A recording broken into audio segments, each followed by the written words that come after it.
Hi guys, today I bring you the story of the Kanchinda Panther.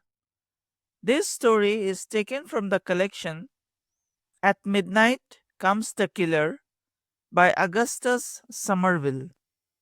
There is not much biographical information on the author, but from his stories it appeared that he worked in the railways and made his home in Calcutta, that is present day Kolkata.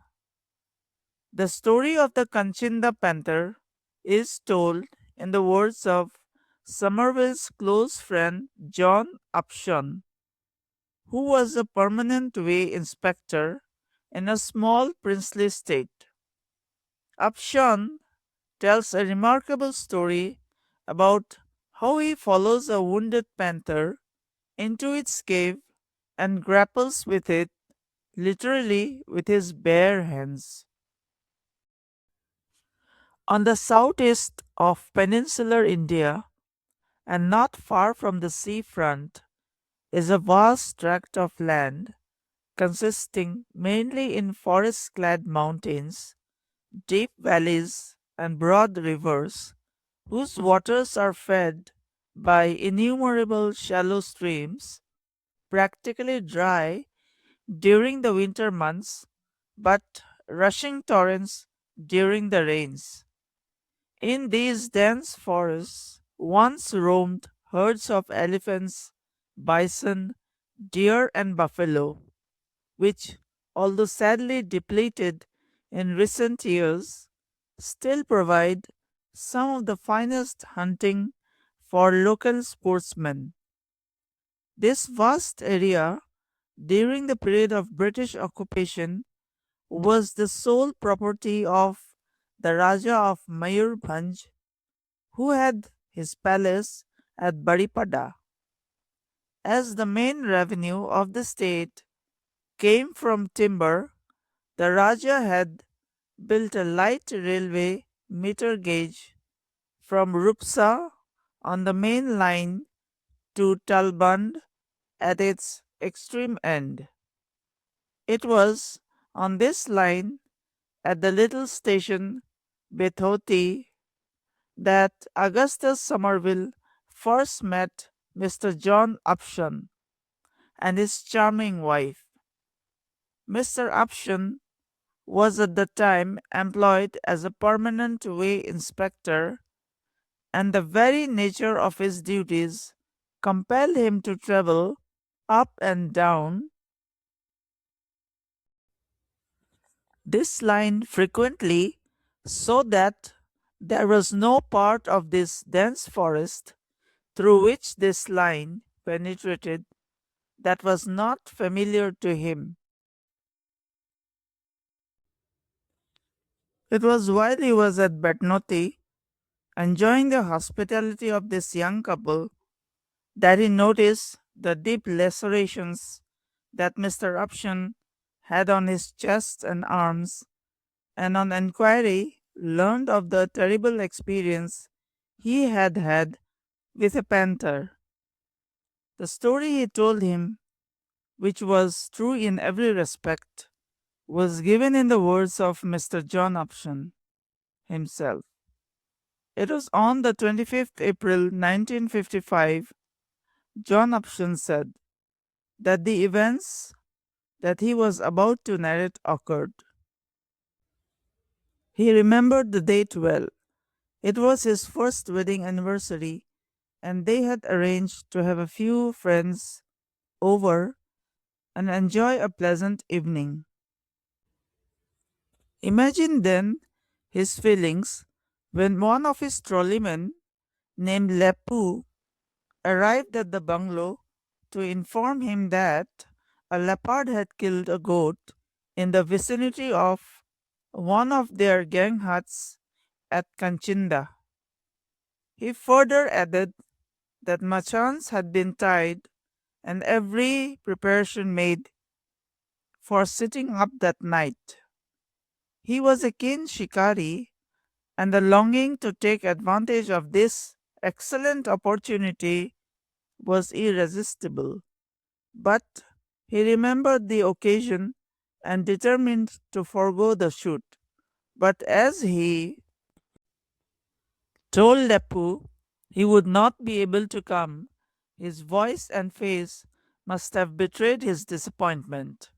His wife was one of those women who had been blessed with the sublimest of all human virtues, an understanding mind. Instantly, she countermanded the order, and when he reminded her of the occasion, she brushed the objection aside, saying, "You will have an anniversary every year, John, but this panther will not wait. Besides, it is your duty to your workmen to protect their property."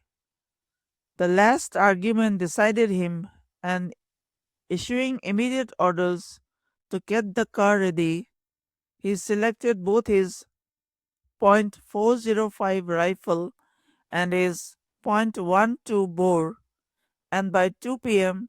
set out for Baripada, where the necessary petrol could only be obtained. Now Baripada was 16 miles from his bungalow. The road was excellent and presented no difficulties, but at Baripada he discovered that he would have to travel another 33 miles to a small station called Banjri Pozi. The road was bad but not impassable. As he arrived at Banjri Pozi within a couple of hours, only to discover that his journey was not yet over, as the kill had occurred at a small station on that small line called Kanchinda. However, as it was getting dark, he had no alternative but to set out immediately. The road to Kanchinda led through dense forest and was nothing more than a forest path hacked out by woodcutters and consisted in a succession of hollows and ruts, and he would have to negotiate 7 miles of this before reaching his destination. Eventually, just as night was falling, he reached his gangman's hut and proceeded across the fields to where the kill was lying. The goat was an exceptionally large animal, and judging from the way its throat had been lacerated, must have put up a determined fight before it was finally overcome. Very little of the carcass had been eaten, and the chances of the animal returning that night were excellent. Hurrying to the machan, which had been tied on the only tree overlooking the kill, he took up his position, and as he was pretty sure that all their movements had been carefully noted by the panther, he instructed the gangmen to return to the hut, talking loudly, but on no account to return should he fire. Settling himself as comfortably as possible, he prepared for a long and tiresome vigil. There was no moon as darkness fell. Venus, her brightness undimmed by any rival star, hung like a jewel in the western sky. Slowly, the forest sank into silence. An occasional nightjar called mournfully, while from the direction of the hut came the voices of the crewmen as they gathered round the fire. After a while, even this died down, and he was left in complete silence. He had noted the direction of the kill carefully and strained his eyes, watching the spot for evidence of the panther's return. Towards midnight, exhausted with the long drive and the strain of watching, he fell into a fitful doze, from which he was suddenly awakened by hearing a sharp crack from the direction of the kill. With every faculty now thoroughly alert, he watched the spot where the goat was lying, and after a time seemed to see a larger body worrying the carcass. In that uncertain light, he could take no chances. So, carefully aligning his sights, he switched on his torch.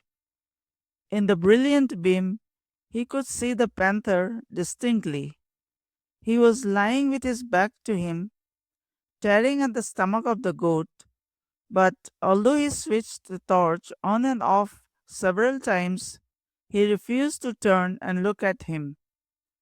Lying as he was, the narrow width of his body offered a most difficult target, and by switching his torch, he had hoped to make him turn his head so that he could have sighted between his eyes, gleaming in the torchlight, for a headshot. There being no alternative, he laid down the rifle and took up the .12 bore which he had loaded with LG.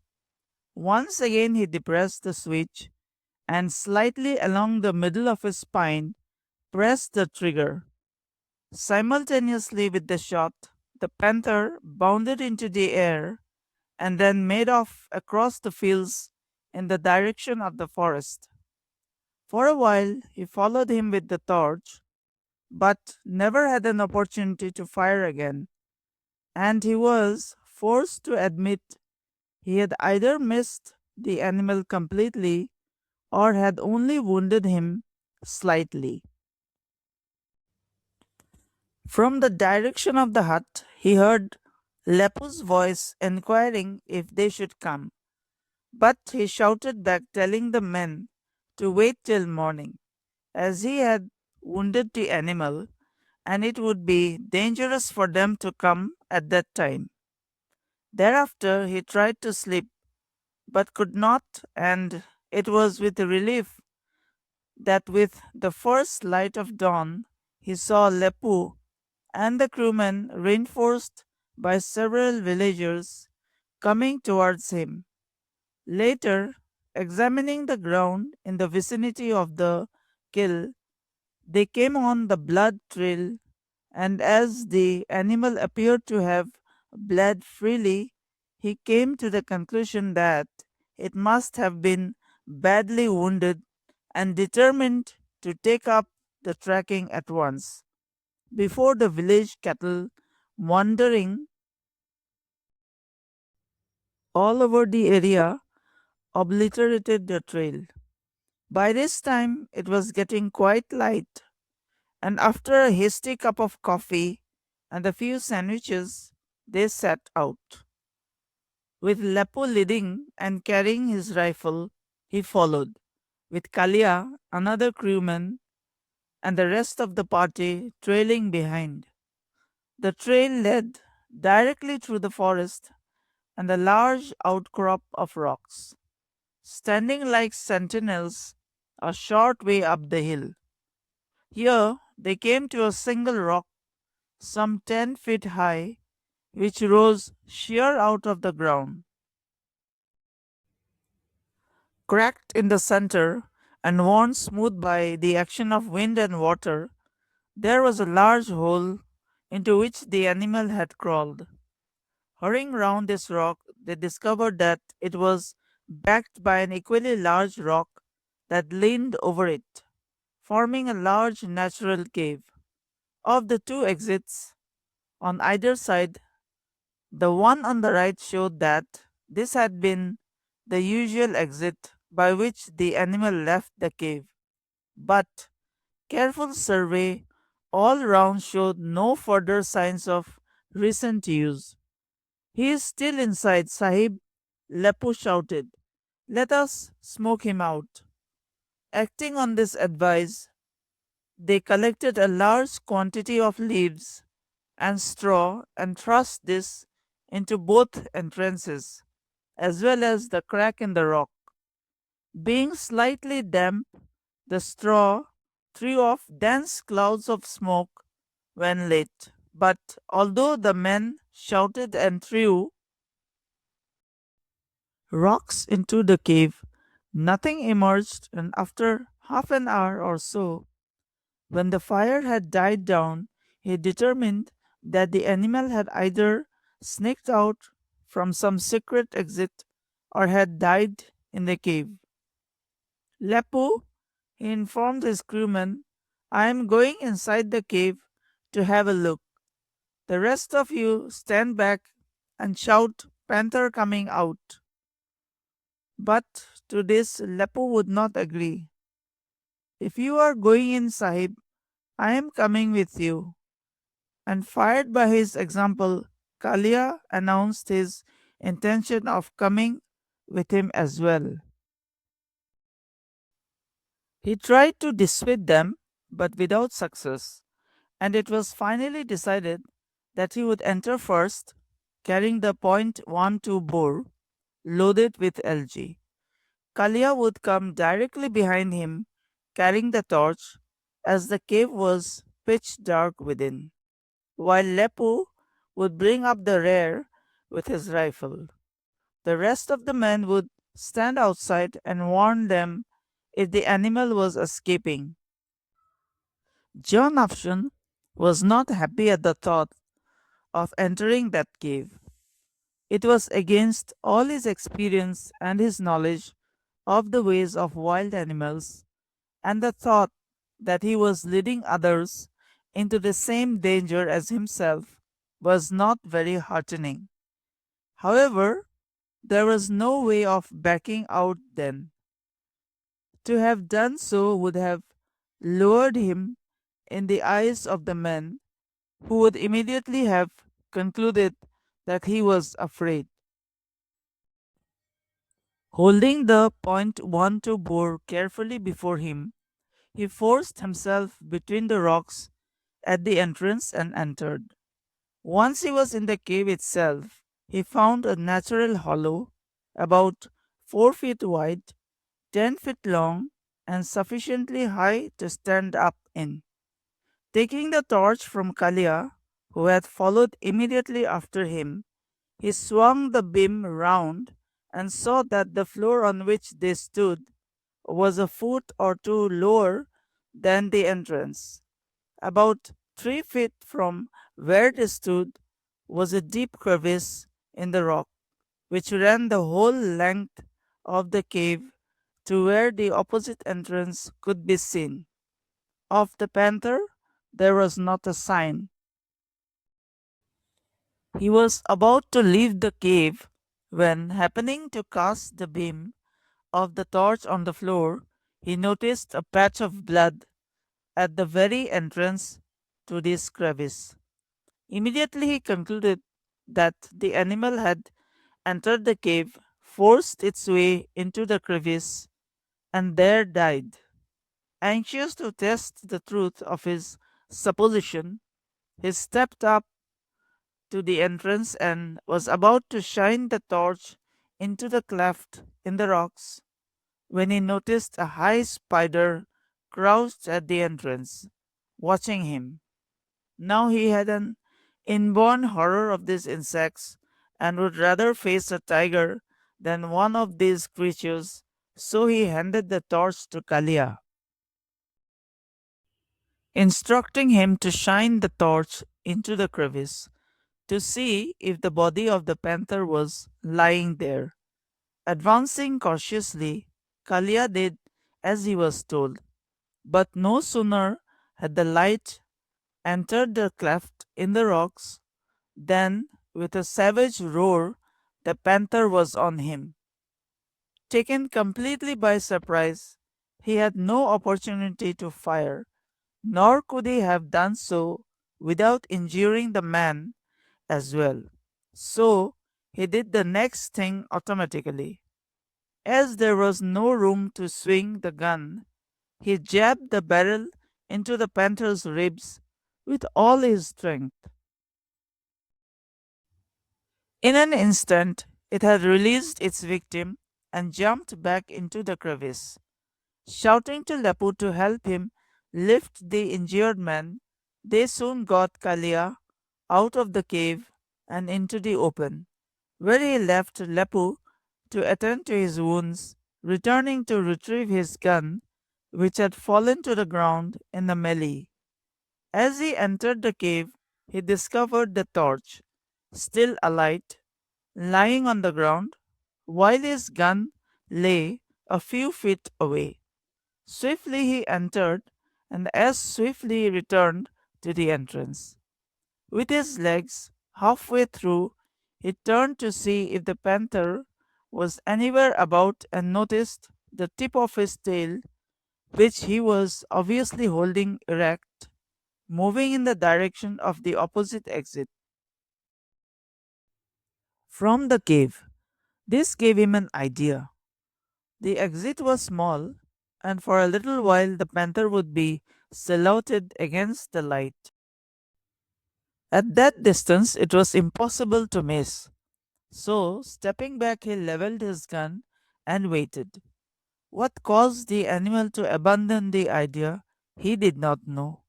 But once he reached the end of the crevice, he paused a moment and then returned. The tables were now reversed, and he was the target silhouetted against the light. The panther was taking no chances. He must have spotted him before he had traversed half the distance, for, with a sudden roar, he raced along the passage and sprang. No sooner did his face appear than he fired, but unable to raise the gun in that confined space, he fired from the hip, and the LG, intended for his face and chest, hit him in the stomach, and the next instant he was on him, burying his teeth in his right shoulder. 150 pounds of bone and muscle was not easily supported, and his charge flung him back against the rock. Fortunately, he still retained his balance, and bracing himself against the rock at his back, he struck out with all his strength at his head, using the butt of the gun to augment his blows. Partially stunned, he released his hold for an instant, and he took advantage of this brief respite to force the gun between them, holding the barrel in one hand and the stock in the other, so as to form a barrier with which he was able to ward off his next attack. But his advantage was short lived. With one vicious stroke of his paw, he severed the stock just below the trigger guard, wrenching the barrel out of his hand. He was now completely at his mercy. As he came in for the kill, he made one desperate lunge at his head, but succeeded only in forcing his hand into his gaping jaws, and he felt his teeth slipping past the bones of his palm as he bit fiercely on his hand. But this also gave him a slight advantage. Seizing his tongue with his partially paralyzed fingers, he strove desperately to force his fist further and further down his throat. In this position, he was unable to do him any further damage with his teeth, but his claws raked him unmercifully, tearing the shirt and coat from his shoulders. Fortunately for him, his hind legs were partially paralyzed from the two gunshot wounds he had received, or he would have disemboweled him. All this while, although he was himself unaware of it, he had been shouting to Lepu to shoot. It was now for the first time he saw this gallant fellow forcing his way into the cave. As he entered, he cocked the hammer on his rifle, and he distinctly heard the click as the hammer fell on the empty chamber, and he realized with a sick feeling of despair that he had forgotten to load the rifle. Lepu he knew was unable to work the bolt to force a cartridge from the magazine into the chamber, and with that realization, he probably went mad with fear, agony, and frustration. Releasing the animal's tongue, he started lashing out wildly with hands and feet in a frantic effort to drive the animal from him. By some lucky accident, his boot drove straight into the gunshot wound in his stomach, and so great must have been the pain that the panther fell back gasping with agony. This was his opportunity, and seizing the rifle from Lepu, he wrenched open the bolt, driving a cartridge into the chamber, and with his crippled hand presented the rifle in the direction of the panther and pulled the trigger. A good woman's prayers must have been his salvation that day, for the bullet crashed into the panther's body, hurling it to the ground, and he fainted. He must have regained consciousness in a few minutes, for when he came to, he discovered Lepu using the barrel of his rifle to prise open the panther's jaws, where in its death struggles it had bitten through the calf of his leg. Once free, he wasted no time in getting out of the cave, but so weak had he become that Lepu had to practically carry him out. Once in the open, a cup of the still warm coffee in his flask helped to revive him, and tearing slips of cloth from Lepu's turban, he bound his wounds as best he could, and the men carried him back to the car. Now you can imagine the quandary he was in. Once the excitement died down, reaction set in, and he was trembling all over. His shoulder and right hand were lacerated and crippled, and to make matters worse, blood from a scalp wound where the panther's claws had inflicted a nasty wound on his head kept seeping down his forehead and entering his eyes. In this state, he was obliged to drive his car down a country road through ditches and nalas and around fallen logs, a distance of 7 miles to the main road. How he ever completed this nightmare journey, he had no idea. He must have blacked out on several occasions, for when he came to, it was to find Lepu clinging desperately to the wheel to prevent him from going off the road. However, at last they made it, and arriving at Banjripoji, he drove to the only dispensary the town boasted. There he was patched up, the meager resources of this dispensary being wholly inadequate for the job, and returned to the car for the 30-mile drive to Baripada. But there he came up against a real obstacle. The doctor would not hear of it. Mr. Upshon, he exclaimed, you are in a state of shock. You have lost a lot of blood, and you are physically unfit to undertake a 30-mile drive. Wait here, and I will make other arrangements to drive you in. An old Sikh driver who happened to be at Banjri awaiting some minor repairs to his truck came up just at that time, and hearing the discussion very sportingly offered to drive the car to Baripada. At the Baripada hospital he received expert attention and 16 stitches. 4 hours later he was back at his bungalow at Betnoti, where his wife, although considerably upset when she heard of his narrow escape, promptly had him removed to the railway hospital at Kharagpur, from whence he returned 3 weeks later perfectly cured. The panther's skin now hangs in the place of honor in his hall, and whenever he looked at it, he was filled with a deep sense of respect for a very brave animal who gallantly defended his home and his life against a weaker but far better equipped foe. So, guys, here I come to the end of my story. I will be bringing you more such thrilling stories of Shikar. So, stay tuned and thanks for listening.